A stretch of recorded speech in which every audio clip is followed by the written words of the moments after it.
To U.S. soil now. Firefighters say the threat of an explosion is over, at least for now, at that damaged chemical tank in Garden Grove. It's about 40 miles south of downtown Los Angeles. CBS News Los Angeles' Tina Patel shows you where that situation stands and when so many people evacuated can return home.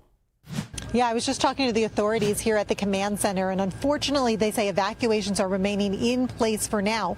But they do say that the worst case scenario, the most catastrophic, that is no longer going to happen. And their hope is that if things continue to trend in the right direction, people will be able to start returning home soon. Now, I want to show you video when our SkyCal was over the 7,000-gallon tank at GKN Aerospace in Garden Grove this morning. You can see that the fire authorities still shooting water at that tank, trying to cool it down, because inside is a flammable toxic chemical known as MMA. Over the weekend, the chemical in that tank started rising to dangerously high temperatures, and authorities were worried that it would lead to an explosion.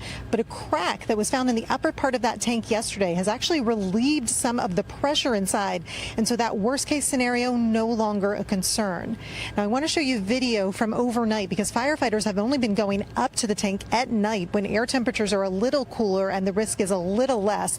They checked the gauge on the tank, which showed that the temperature of chemicals inside, which had been over 100 degrees, has now fallen to about 93 degrees. The hope is it will continue to drop, and then experts can figure out if that chemical is still in liquid form or now in gas form, and then they can decide how to best neutralize it. It does not appear to be leaking right now, but they want to make sure that there won't be a leak, and that's why officials can't say yet when they might be able to lift evacuations. I don't have a hard timeline, but I can say this was a huge step in the right direction towards getting a resolution there.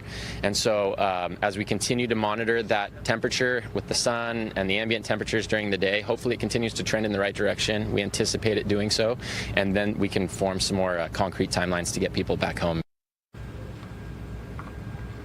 But now what fire authorities are telling me is that they're not going to send firefighters in to check the temperature again until tonight. Again, they're so worried about that temperature, and during the day with the sun, they just don't want to take that risk. So I said, does that mean that maybe evacuations are going to have to be all day and you won't be able to make a decision until nighttime?